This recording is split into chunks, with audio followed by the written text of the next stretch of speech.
Assalamualaikum warahmatullahi wabarakatuh. Nama saya Adiba Ismatun Nabilah, Fakultas Tarbiyah, Program Studi Pendidikan Agama Islam semester 4 dengan NIM 23010600003. Video ini dibuat untuk memenuhi salah satu tugas mata kuliah Perencanaan dan Desain Pembelajaran PAI.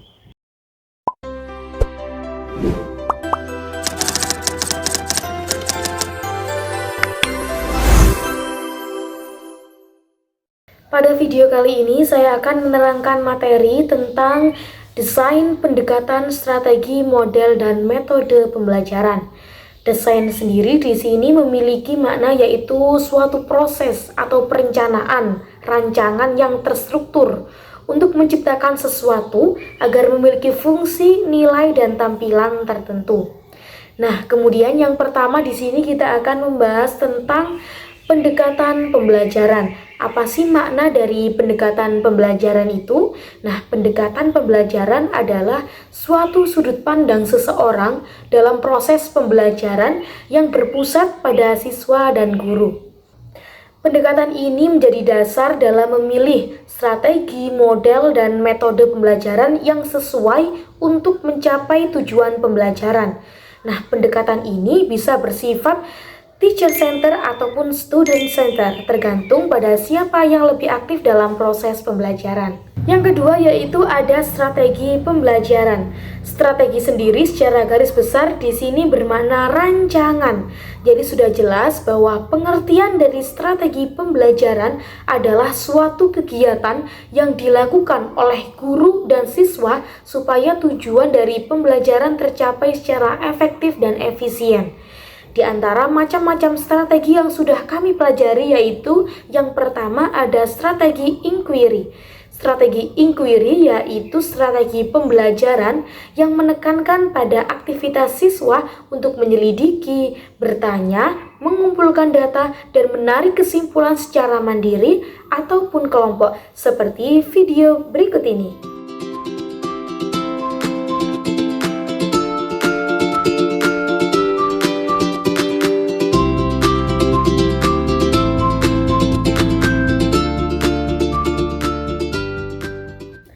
Selanjutnya, macam-macam strategi yang kedua ada strategi afektif. Strategi afektif yaitu strategi yang bertujuan untuk membentuk sikap, nilai, dan karakter siswa seperti rasa tanggung jawab, kerjasama, dan empati. Contohnya seperti video berikut ini.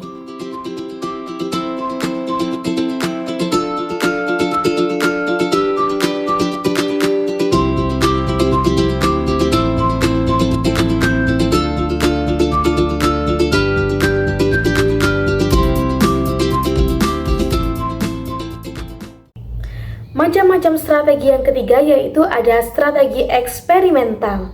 Strategi eksperimental yaitu strategi yang memberi kesempatan kepada siswa untuk melakukan eksperimen atau percobaan agar mereka memahami konsep melalui pemahaman secara langsung. Contohnya dalam pelajaran sains, siswa biasanya melakukan percobaan mencampurkan cuka dan juga baking soda untuk mengamati reaksi kimia yang menghasilkan gas. Nah, kemudian strategi yang keempat yaitu ada strategi discovery, yaitu strategi yang mendorong siswa untuk menemukan konsep atau prinsip baru dengan bimbingan terbatas dari guru.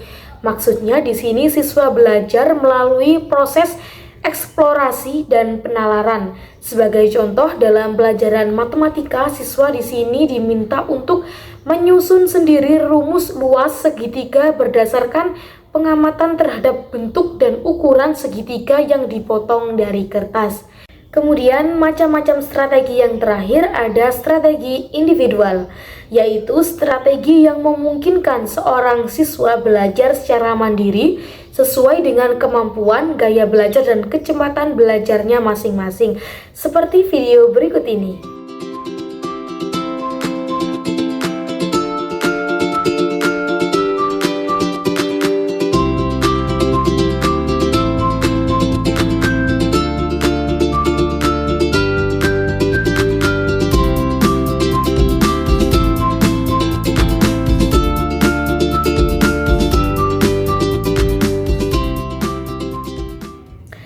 Selanjutnya yang ketiga ada model pembelajaran. Model pembelajaran adalah langkah-langkah yang harus dilalui ketika melakukan proses pembelajaran untuk mengaplikasikan strategi. Di antara macam-macam model pembelajaran, yang pertama yaitu ada NHT atau Numbered Head Together. Adalah model pembelajaran komparatif yang melibatkan kerja kelompok kecil di mana setiap anggota nanti diberi nomor lalu bersama-sama mendiskusikan jawaban atas pertanyaan dari guru. Kemudian yang kedua ada Snowball, adalah model pembelajaran komparatif yang dimulai dari pembentukan kelompok, lalu siswa membuat dan menuliskan pertanyaan pada kertas berbentuk bola. Kemudian bola-bola kertas tersebut dilemparkan kepada siswa lain secara acak. Kemudian siswa yang mendapatkan bola kertas tersebut harus membuka dan menjawab pertanyaan yang ada di dalam kertas. Model pembelajaran yang ketiga ada Problem Based Learning, adalah model pembelajaran yang menggunakan masalah nyata atau kontekstual sebagai stimulus untuk mendorong siswa berpikir secara kritis, mengumpulkan informasi dan memecahkan masalah melalui proses ilmiah. Siswa menjadi pusat pembelajaran sedangkan guru di sini berperan sebagai fasilitator. Lamarck's evolution theory claims that the environment is the reason for a living being's adaptive behavior. Teori ini dikenal sebagai teori adaptasi, di mana semua makhluk hidup pada akhirnya akan menyesuaikan diri di lingkungan tanpa ada persaingan. Menurut Miss, mana yang lebih tepat? Teori evolusi Darwin atau Lamarck? Kedua sama-sama punya nilai di mata sains. Mana yang lebih tepat? Darwin. Why? Karena teori Lamarck itu nggak terbukti.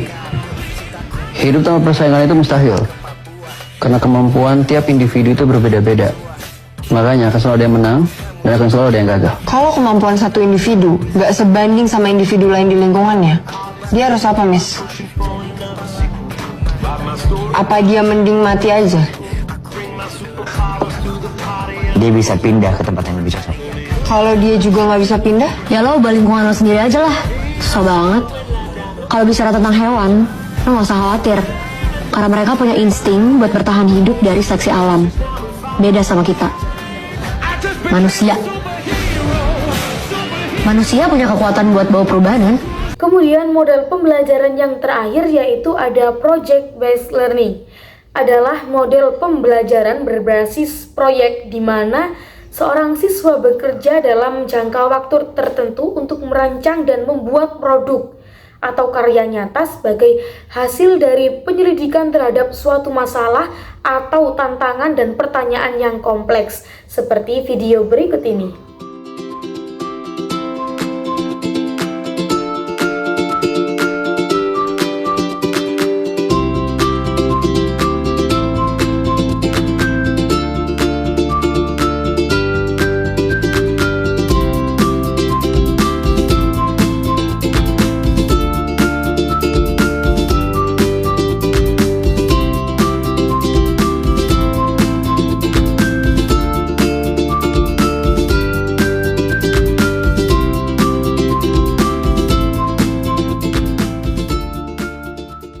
Selanjutnya pengertian yang terakhir yaitu ada metode pembelajaran.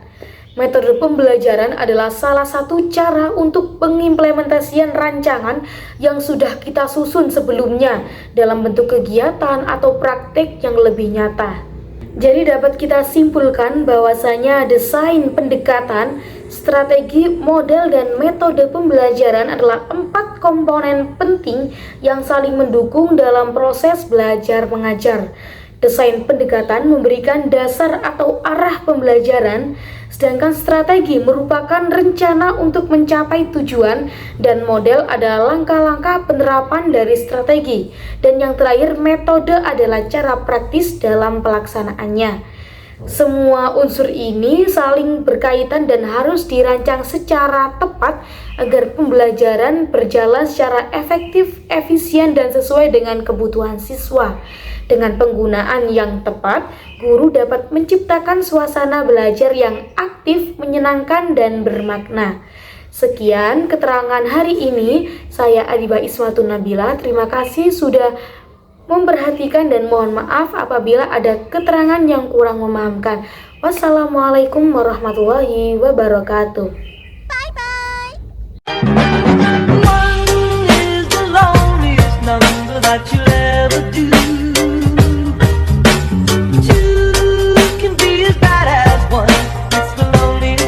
This is the number one.